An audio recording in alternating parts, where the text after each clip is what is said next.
Hey everybody, how's it going? Welcome back to Minus the Gym. About a month ago, I made this video called Stop Counting Reps that was about my little experiment where I didn't count my reps for a week and how awesome it was at reminding me about the importance of form and how sometimes we can just get caught up in rep targets and let our form kind of slip. So if you haven't checked out that video yet, make sure you do. But this video is going to be a follow-up to that because the number one question I received in that video by far was, how do you stop counting? So here's the thing, I completely understand that question. It was not easy to quit counting reps. And I'll admit that I did catch myself here and there throughout the week counting, and I had to tell myself, like, no, stop. But I do have 5 tips for you that should help if you want to try not counting your reps just for a short time and you're struggling with it. These tips ought to help you do it. First and foremost, you want to just make sure you have the right mindset going into each set when you're working out. So that means before every set, you want to remind yourself that you are not trying to reach any specific target reps. You're taking a break from that. This is not about, reaching a specific number. This is more like a performance, okay? A good quote that my buddy Kyle Bogman said is, it's a practice, not a pursuit.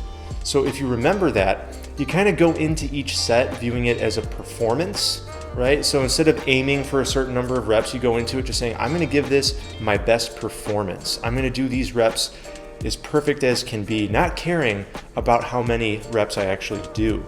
And I do this quite often. Whenever I perform reps on camera for my channel, I'm not doing a full set necessarily unless it's really critical for that segment of the video. I'm often doing a sub-maximal set and just trying to do the best possible form that I can.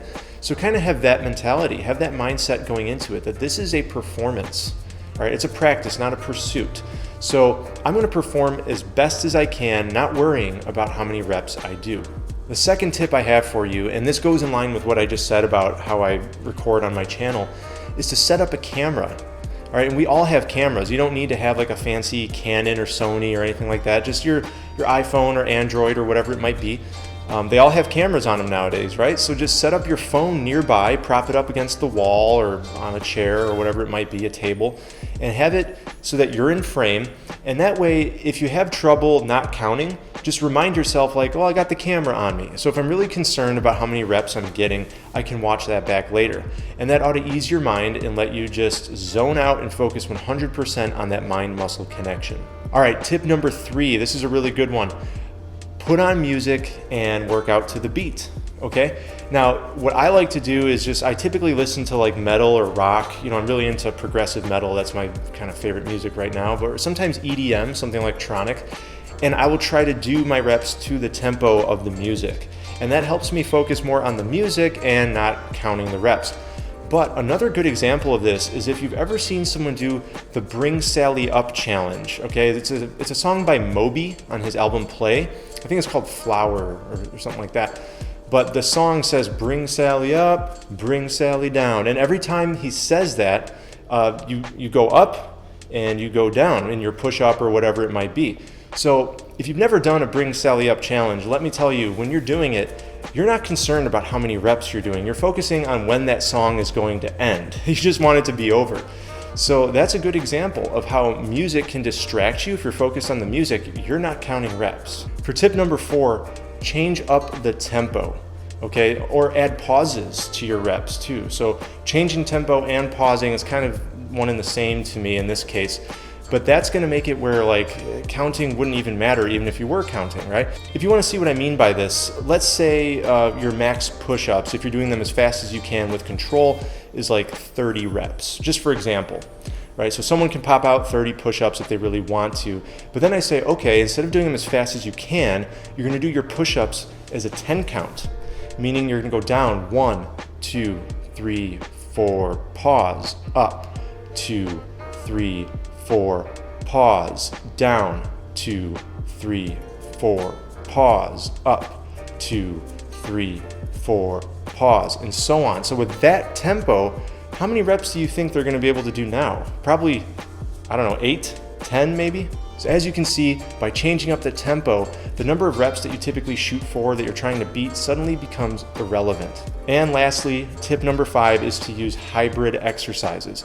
And this goes along with what I said in tip number 1 about just like getting into that mindset of viewing your set as a performance, right? So one of my favorites is when I'm doing dips, I'll throw in an L sit at the top of a dip. And by doing this, I mean, it doesn't really matter how many reps I'm doing. I'm just sort of having fun with it and throwing in these L sits randomly at the top of dips. And it feels great. I get in a great set. I get a great pump. I really engage my core, but it doesn't matter. I'm not counting because it's not like an exercise I would typically do. It's a combination of 2 different exercises. And this doesn't have to be specifically with dips and L sits, right? You could do pull-ups and leg raises, for example. Like that would be another way. You can do a pull-up and then do a leg raise, and you can randomly throw in the leg raises. I mean, there's a whole variety of different exercises that you can combine like that and do hybrid versions. And that's just a good way to, again, make reps irrelevant so you don't feel like you have to count. One thing I want to emphasize that I think a lot of people didn't quite grasp from that last video is that this isn't something I recommend doing permanently. Okay, some people left comments saying, well, if you don't count reps, how do you track progress? How do you apply a progressive overload? And questions like that. And I totally get it. I'm not saying that you should never count. Counting is critical when it comes to progressive overload and tracking progress. I totally acknowledge that. But what I was saying is that sometimes we get so caught up in the pursuit that we forget that fitness is a practice, right? Like every exercise, it's about movement. It's about practicing movement and getting better at movement. And we forget how important form is. So if you're getting really caught up in that pursuit of beating a number, it's good to just, take a step back, not count reps for a week. And I think it really helped me out, and I hope it helps you out as well. All right, everybody, as usual, if you found this video helpful, please hit that like button for me. Hit subscribe too if you want to stay in touch and learn more from me. All right, Minus the Gym is all about working out at home without a gym. Also, I like to talk about plant-based nutrition because that has really changed my life as well. All right, and with that said, I hope to see you in the next video. Talk to you then.